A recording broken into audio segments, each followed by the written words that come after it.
नमस्कार. आज आपण बोलणार आहोत SC/ST कायद्याबद्दल. हा कायदा संरक्षणासाठी आहे की सूड घेण्यासाठी? हा एक खूप मोठा प्रश्न आहे आणि नुकताच सर्वोच्च न्यायालयाच्या एका निकालाने यावर खूप महत्वाचा प्रकाश टाकलाय. चला तर मग तो निकाल नेमका काय आहे आणि त्याचा आपल्या सगळ्यांसाठी काय अर्थ होतो हे सोप्या भाषेत समजून घेऊया. बघा, हा प्रश्न खूप महत्वाचा आहे. का? कारण कोणताही कायदा, विशेषतः असा ताकदवान कायदा, हा एका दुधारी तलवारीसारखा असतो. तो ज्यांच्या संरक्षणासाठी बनवलाय त्यांना तर संरक्षण देतोच, पण जर त्याचा गैरवापर झाला, म्हणजे ज्यांच्या संरक्षणासाठी तो आहे त्यांनाच त्रास देण्यासाठी तो वापरला जाऊ लागला, तर विचार करा. सर्वोच्च न्यायालयाच्या एका ताज्या निकालाने नेमका ह्याच धोक्याकडे आपलं लक्ष वेधलं आहे. जेव्हा कायदा संरक्षणाची ढाल न राहता शस्त्र बनतो, तेव्हा काय होतं? तेव्हा तो निरपराध लोकांची आयुष्य उद्ध्वस्त करू शकतो. विचार करा, साध्या वैयक्तिक भांडणांना जातीय रंग दिला आणि एखाद्याला खोट्या केसमध्ये अडकवलं. हे किती सोपं आणि तितकंच भयानक असू शकतं, नाही का? नेमकं हेच या निकालातून स्पष्ट झालं. आणि हेच आहे या संपूर्ण प्रकरणाचं सार. सर्वोच्च न्यायालयाने अगदी ठणकावून सांगितलंय की SC/ST कायदा हा संरक्षणाची ढाल आहे, वैयक्तिक भांडणांमध्ये वापरायचं हत्यार नाही. म्हणजे आपल्यातले साधे वादविवाद त्याला जातीय अत्याचाराचं स्वरूप देणं हा खरं तर त्या कायद्याचाच अपमान आहे, असं कोर्टाने म्हटलंय. चला, आता त्या केसबद्दल बोलूया, ज्या केसमुळे सर्वोच्च न्यायालयाला हे सगळं स्पष्ट करावं लागलं. ही एक अशी केस आहे जिच्यामुळे या कायद्याच्या वापराला एक नवी आणि अत्यंत महत्वाची दिशा मिळाली आहे. तर ही केस आहे केशव महतो विरुद्ध बिहार राज्य सरकार. न्यायमूर्ती JB पारदीवाला आणि न्यायमूर्ती आलोक आराधे यांच्या खंडपीठासमोर हे प्रकरण आलं. आता वरवर पाहिलं तर हे एक साधं प्रकरण वाटत होतं, पण जसजसं ते उलगडत गेलं तसतसं यात कायद्याच्या गैरवापराचा एक खूप मोठा धडा लपलेला आहे हे समोर आलं. तर गोष्ट सुरू होते एका अंगणवाडी केंद्रापासून. तिथे काहीतरी वाद झाला. आता वादाचं रूपांतर झालं थेट आरोपांमध्ये. आरोप काय होता?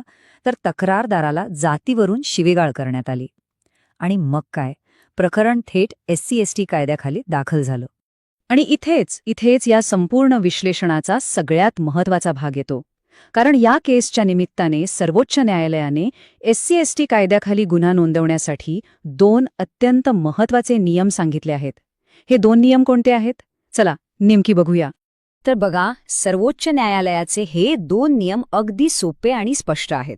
अट क्रमांक 1, अपमान किंवा धमकी ही फक्त आणि फक्त जातीच्या द्वेषातूनच झालेली पाहिजे. म्हणजे ती व्यक्ती त्या विशिष्ट जातीची आहे म्हणूनच तिचा अपमान केला गेला पाहिजे. आणि अट क्रमांक 2, हे सगळं सार्वजनिक ठिकाणी व्हायला हवं, खाजगीत नाही. आता सार्वजनिक ठिकाण म्हणजे फक्त रस्ता किंवा चौक नाही, तर अशी कोणतीही जागा जिथे बाहेरचे लोक पाहू किंवा ऐकू शकतात. महत्वाचं काय माहितीये? या दोन्ही अटी एकत्र पूर्ण व्हायला हव्यात. एक जरी अट पूर्ण झाली नाही तर तो SC/ST कायद्याखाली गुन्हा ठरत नाही. दोन्ही एकत्रच पाहिजेत. आणि हा मुद्दा तर खूपच महत्वाचा आहे. समजून घ्या, फक्त तक्रार करणारी व्यक्ती SC/ST समाजाची आहे एवढं पुरेसं नाही. तो जो अपमान आहे ना, तो जाणून बुजून हेतुपुरस्कर त्या व्यक्तीच्या जातीलाच लक्ष्य करून केलेला असावा. उदाहरणार्थ, समजा भांडणात कोणी कोणाला भिकारी म्हटलं. हा अपमान आहे, यात शंका नाही, पण तो SC/ST कायद्याखाली गुन्हा नाही. पण जर कोणी हेतुपुरस्कर जातीवाचक शब्द वापरून अपमान केला असेल तरच हा कायदा लागू होतो. म्हणजे काय? तर तो वाईट हेतू सिद्ध होणं गरजेचं आहे. बरं, आता कायद्याच्या 2 अटी तर आपण पाहिल्या, पण आता येऊया पुराव्याकडे. कारण पुराव्याबद्दलही कोर्टाने एक फार महत्वाची गोष्ट सांगितली आहे. आणि खरं सांगायचं तर आरोपींविरुद्धचा खटला रद्द होण्यामागे हेच प्रमुख कारण होतं. किती पुरावा होता? 0. हो, 0. FIR आणि चार्जशीटमध्ये केशव महतो यांनी नेमकं काय केलं, कोणता शब्द बोलले याचा एकही ठोस उल्लेख नव्हता.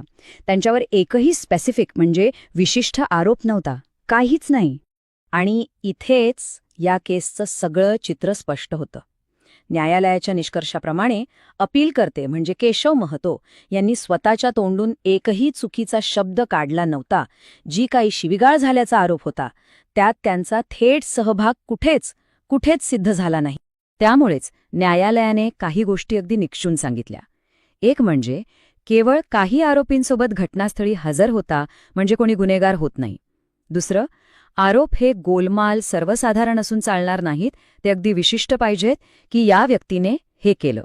आणि तिसरी आणि सगळ्यात महत्त्वाची गोष्ट, कायद्याच्या दरबारात केवळ आरोप चालत नाहीत तर ठोस पुरावे लागतात.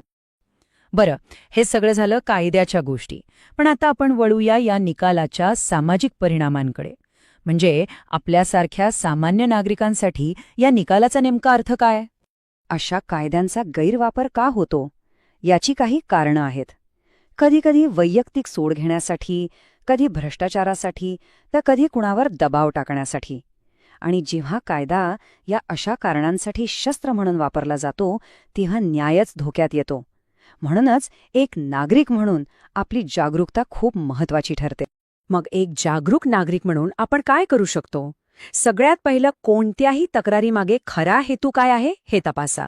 ती खरी आहे की सूड घेण्यासाठी केली आहे? दुसरं, पुराव्याची मागणी करा.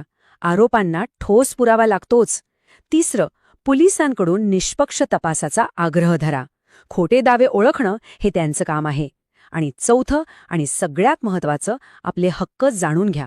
कायदा समजून घ्या, म्हणजे त्याचा गैरवापर टाळता येईल.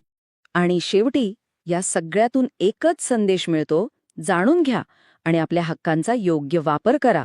कायदा हा संरक्षणासाठी आहे, कुणाचा छळ करण्यासाठी नाही. हा निकाल कायद्याचा आदर करायला शिकवतो, त्याचा गैरवापर करायला नाही. पण खरा प्रश्न हा आहे की आपण सगळे एक नागरिक म्हणून ही जबाबदारी ओळखायला आणि ती पार पाडायला तयार आहोत का? या